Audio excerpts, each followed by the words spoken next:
आज हम विशेषण के बारे में पढ़ेंगे और विशेषण में आज ये लिखा गया है कि जो शब्द संज्ञा अथवा सर्वनाम की विशेषता बताते हैं हम उन्हें विशेषण कहते हैं।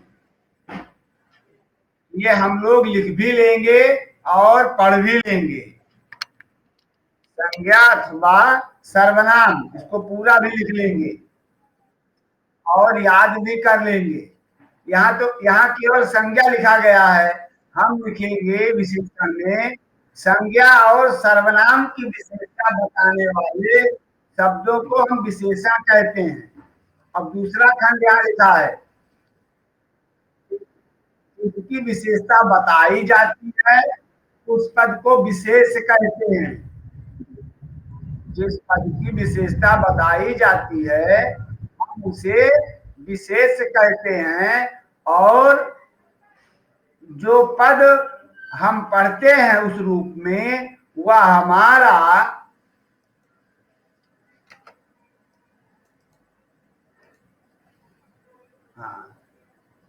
जो हम उस रूप में अपने पद को पढ़ते हैं, ये देखिए संज्ञा की विशेषता, तो हम लोग यहाँ एक शब्द और लिख लेंगे, संज्ञा अथवा सर्वनाम की विशेषता बताने वाले पदों को विशेषण कहते हैं। हम जिसकी विशेषता बताई जाती है उस पद को विशेष कहते हैं, और जो हमारा ये विशेषण है वह उसमें गुण को बताता है। जैसे यहाँ सुंदर मंदिर यहाँ बताया गया है, यहाँ मंदिर क्या सुंदर है, कहा मंदिर सुंदर है। मंदिर कैसा है, मंदिर सुंदर है।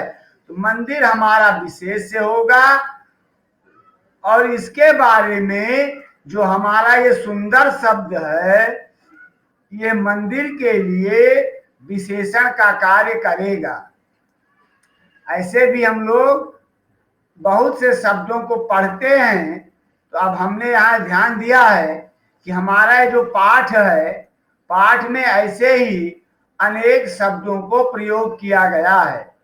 जैसे पहले में लिखा सुंदर मंदिर, सुंदर मंदिर, तो यहाँ पर मंदिर क्या है, ये विशेष है और इसका विशेषण है सुंदर, क्योंकि यहाँ मंदिर की विशेषता बताई जा रही है।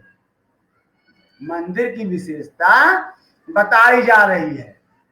और ऐसे ही अगर हम अपने दूसरा शब्द ले ले तो यहाँ किसकी विशेषता बताई जा रही है, बता सकते हो? तो यहाँ पर बेटे ये जो विशेषता बताई जा रही है ये भूमि की है। भूमि तो हर तरह होती है, उपजाऊ भूमि, बंजर भूमि, और भी जो कुछ हो हम लिख सकते हैं। उपजाऊ भूमि, बंजर भूमि हम लिख सकते हैं। उसी क्रम में ये भूमि कैसी है, लिखा है पावन भूमि।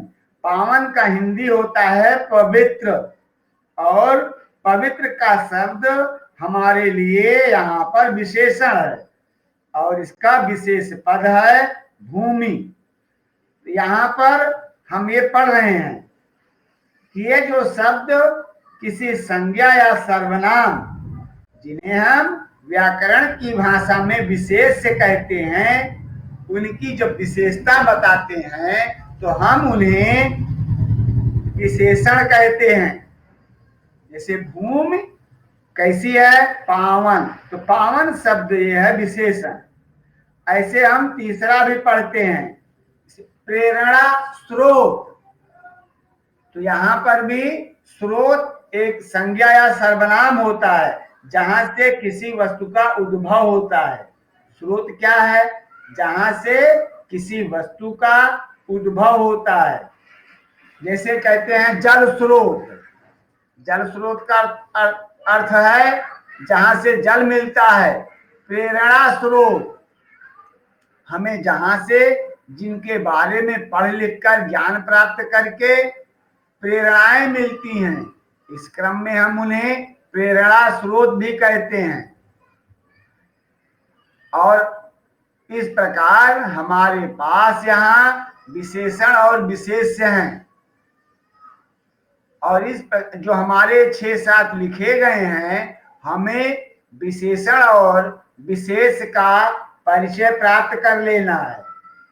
आगे इसने लिखा है, हम अपने पाठ में ये परिभाषा भी विशेषण की लिख लेंगे।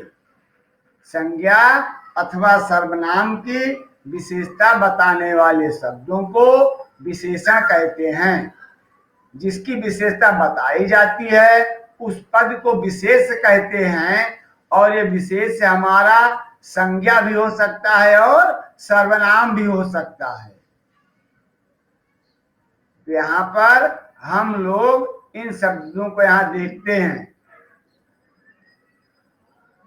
अब यहाँ कह रहा है तुम्हारे ध्यान के लिए का ये कॉलम बनाया गया है, यहाँ पर विशेषण और विशेष का उचित स्थान लिखिए। अगर विशेषण और विशेष एक साथ लिखे होते हैं तो हमें यहाँ ध्यान देना है कि जो पहला पद होता है वो विशेषण होता है, और ये जो दूसरा पद होता है ये विशेष होता है। दूसरा पद जो हमारा होता है वो विशेष होता है। यहाँ तुम्हारे अभ्यास के लिए 10 वाक्य हैं, इन्हें विशेषण और विशेष के क्रम में परिवर्तित करना है।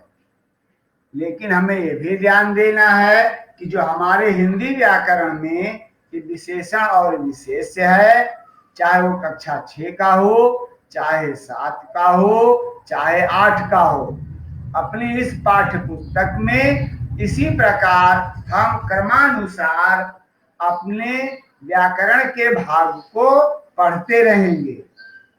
आज हम लोग यहाँ विशेषण पढ़ रहे हैं, जैसे सुंदर लड़का, बुद्धिमान लड़की।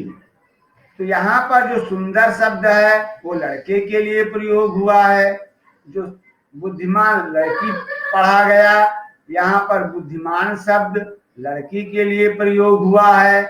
अगर कोई कहता है काला कुत्ता, तो ये जो कुत्ते के लिए प्रयोग हुआ है वो काला शब्द प्रयोग हुआ है। इस प्रकार हम अनेक प्रकार के विशेषणों का प्रयोग अपने संज्ञा और सर्वनाम के साथ प्रयोग करते हैं। वैसे यहाँ पर ये संज्ञा के साथ सीधा प्रयोग है, कभी कभी यहाँ दूसरे रूप में प्रयोग किया जाता है। जैसे हम लोग इसे लिख सकते हैं, राम एक अच्छा लड़का है। जब हम लिखते हैं राम एक अच्छा लड़का है, तो इसका जो गुण बता रहा है, गुण बताने के क्रम में हम ये देखते हैं कि राम एक अच्छा लड़का है, और अच्छे लड़के होने के क्रम में जो हम यहाँ ध्यान देते हैं कि राम एक अच्छा लड़का है, और उस क्रम में हम लोग जो पढ़ते हैं लिखकर कि राम एक अच्छा लड़का है।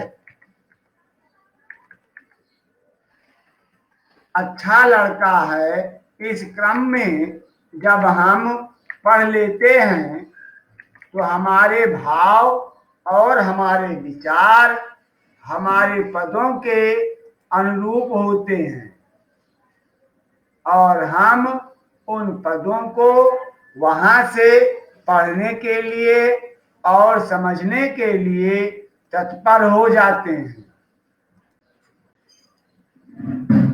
फिर यहाँ पर हम इसे लिख देते हैं कि राम एक अच्छा लड़का है। इसी प्रकार हम अपने और भी शब्दों को ध्यान देते हुए लिख लेते हैं। और भी शब्द हमारे पास बहुत से हैं जिनको हम इस क्रम में प्रयोग करते हैं।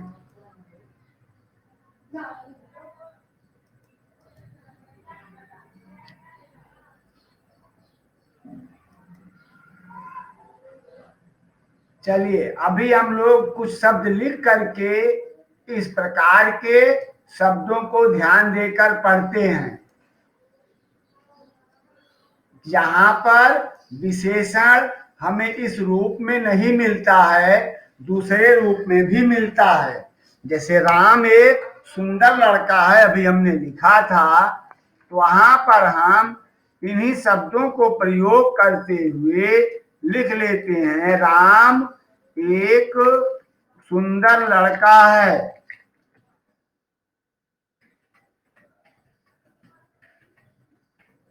लड़का है। इसी प्रकार हम यहाँ पर जो हमारा शब्द है, राम के बारे में जो हमारा ये सुंदर शब्द है, ये राम की विशेषता बता रहा है। तो दूर दूर होने पर भी ये सुंदर जो है ये विशेषण है, और राम उसका विशेष है, क्योंकि ये सुंदर शब्द राम की विशेषता बता रहा है। इस प्रकार हमें अपने पाठों को और अपने तथ्यों को बराबर याद रखना चाहिए।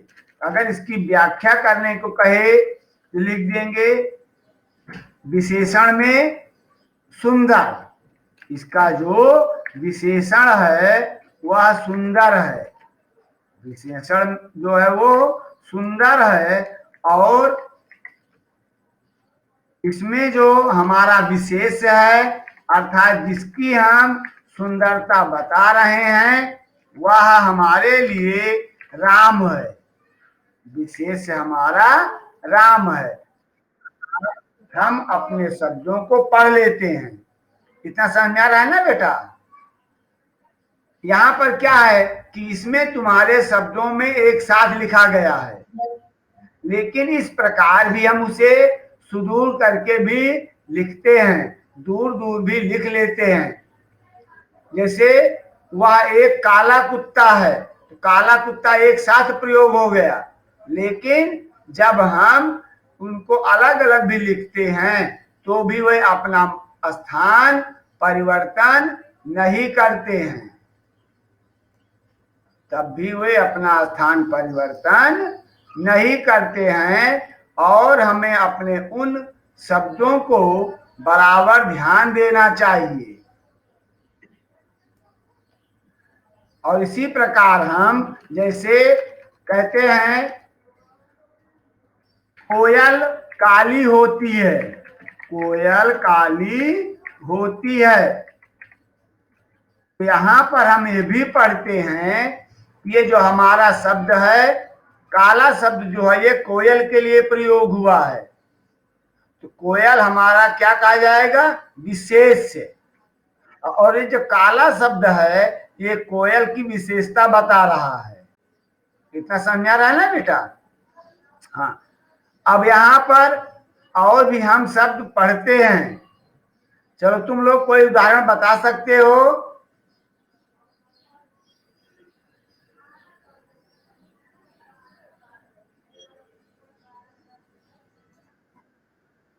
हाँ, तोता हरा होता है, तो हमने यहाँ पढ़ा कि जो तोते की विशेषता उसके रंग के कारण है। अब चलिए यहाँ पर जो हम अपने ऊपर वाले चैप्टर में पढ़ रहे हैं, यहाँ पर जैसे हमारा दिया गया है, यहाँ पर क्रिया और विशेषण दोनों एक साथ लिखे गए हैं, दोनों हमारे एक साथ लिखे गए हैं। वह सफेद गुलाब है। अब यहाँ कोयल, अब यही लिख सकते हैं कोयल काली होती है, और फिर लिखते हैं वह मीठी आवाज में बोलती है, मीठी आवाज में बोलती है, या बोलती है। ऐसे शब्द भी हम बना सकते हैं।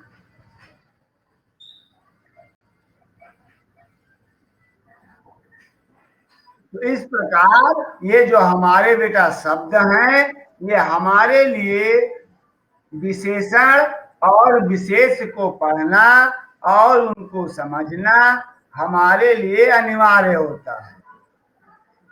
जैसे जो हमारा 9वां है वैष्णव जन, ये तो महात्मा गांधी जी ने अपने भजन में प्रयोग किया था कि वैष्णव जन तेने तो कहिए जे पीर पराई जाने ले।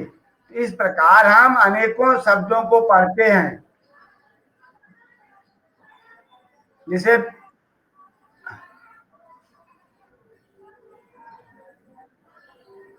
तो यहाँ जिसे हम पढ़ते हैं, ताजमहल सफेद संगमरमर का बना है। ऐसे ही हम और शब्द लिख लेते हैं कि ताजमहल सफेद संगमरमर का बना है। इसके लिए भी हम अपने शब्दों को लिखते हैं, या ये लिखते हैं अमृतसर एक सुवर्ण नगरी है, या हम लिख सकते हैं काशी विश्वनाथ मंदिर में सुवर्ण कलश है। सुवर्ण कलश जो हम लोग पढ़ते हैं वो हम ये देखते हैं, सुवर्ण कलश ये जो मंदिरों के ऊपर सबसे ऊपर चोटियों पर प्रयोग किया जाता है, हम उसे सुवर्ण कलश भी कहते हैं। ठीक बेटा। और या कि यहाँ जैसे लंबी छड़ी, जैसे हमारे लंबी छड़ी, यहाँ जो लंबी शब्द है ये छड़ी की विशेषता बता रहा है। इसको हम अलग भी लिख सकते हैं, वह एक लंबी छड़ी है। जैसे यहाँ एक साथ प्रयोग हुआ है तो हम इसे दूसरे रूप में भी प्रयोग कर सकते हैं, वह एक लंबी छड़ी है। इस क्रम से हम अपने इन विशेषण और विशेष शब्दों को पढ़ भी सकते हैं, समझ भी सकते हैं और उन्हें पहचान भी सकते हैं।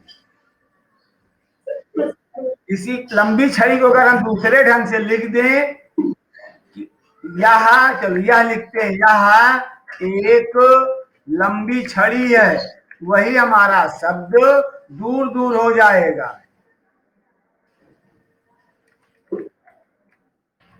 यह छड़ी लंबी है, चलो इस क्रम में लिख देते हैं, छड़ी लंबी है।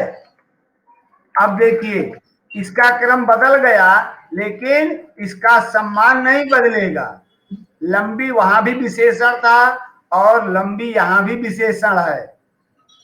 छड़ी हमारे लिए संज्ञा शब्द है और इसको हम विशेष कहते हैं।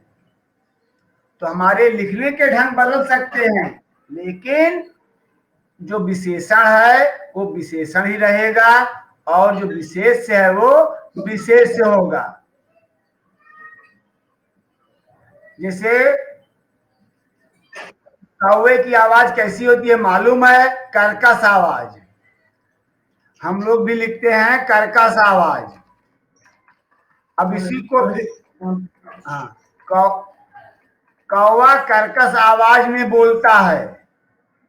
हम लिखते हैं कौवा कर्कश आवाज में बोलता है। दूसरे शब्दों में लिख सकते हैं कौवे की आवाज कर्कश होती है। कर्कश यानी कठोर।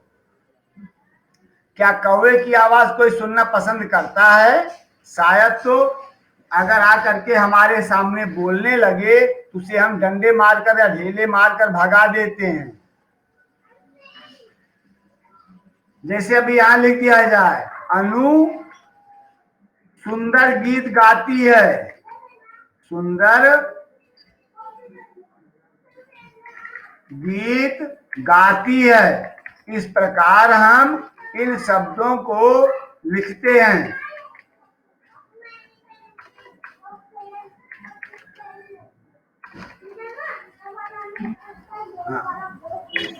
गाती है यहाँ एक अक्षर के लिए। तो हम जब उसे लिखते हैं अनु सुंदर गीत गाती है, अब इसमें जब हम पढ़ते हैं ना बेटा तो यहाँ गीत की सुंदरता बता रहा है। यहाँ गीत हमारा संज्ञा शब्द है और ये सुंदर शब्द हमारा विशेषण है। इस प्रकार ये गीत की विशेषता बताते हैं।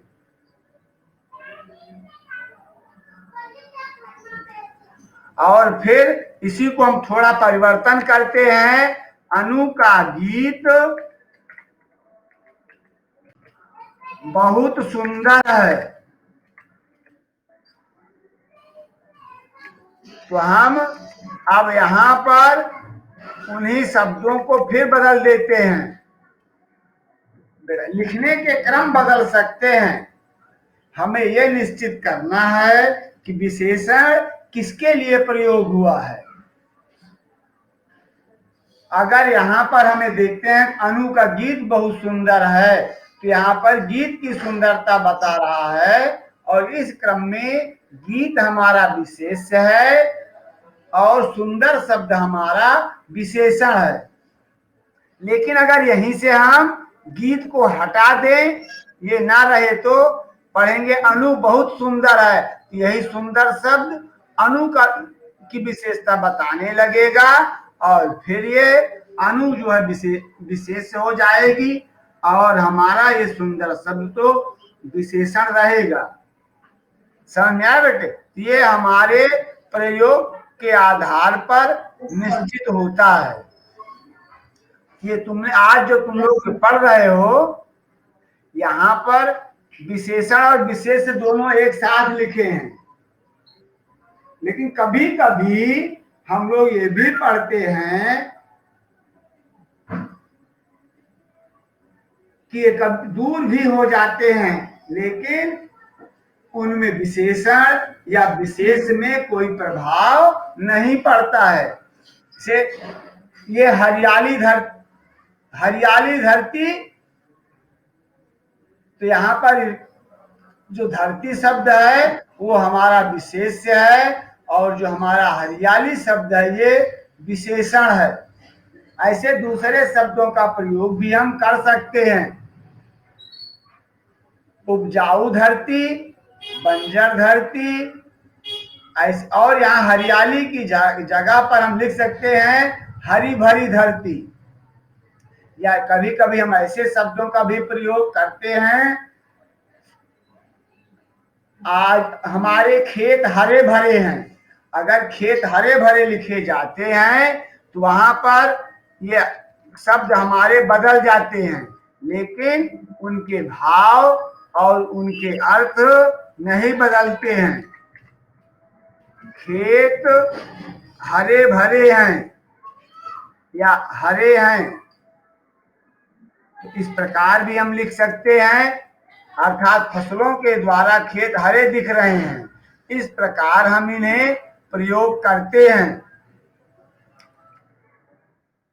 न्याय बेटे, हम अपने शब्दों को अपने अनुसार जो हमें लिखे हुए मिलते हैं, हम उनको उसी क्रम में पढ़ते हैं और व्याकरण के लिए भी हम उनका प्रयोग कर लेते हैं।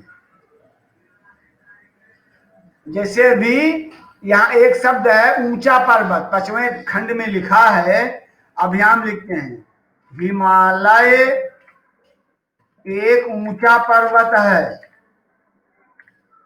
एक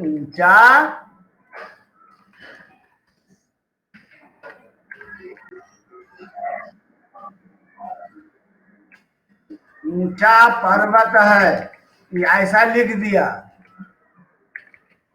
ऊंचा पर्वत है, हिमालय एक ऊंचा पर्वत है। और अब आगे इसको इस ढंग से लिख सकते हैं, हिमालय पर्वत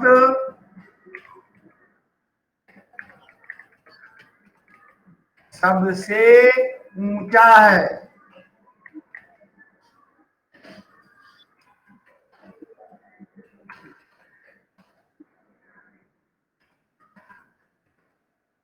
सबसे ऊंचा है। तो यहाँ पर भी देखो, पर्वत और ऊंचा शब्द तो अलग हो गए, लेकिन ऊंचा जो है वो विशेषण है और जो हिमालय पर्वत है अब दोनों की विशेषता बता रहा है। तो हिमालय पर्वत यहाँ पर हमारा विशेष हो जाएगा।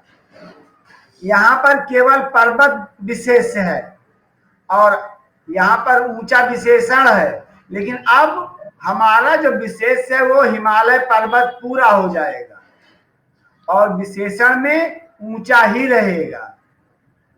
ये हमारे शब्द इस क्रम में बदलते और परिवर्तित होते रहते हैं। ऐसे भी हम अपने शब्दों को और अपने विशेषण को और अपने विशेष को पढ़ते हुए, लिखते हुए उनके भावों को समझ भी सकते हैं और उनका प्रयोग भी कर सकते हैं। इसलिए हमें इन्हें बार बार ध्यान से पढ़ भी लेना है और अपनी अभ्यास पुस्तिका में लिख भी लेना है।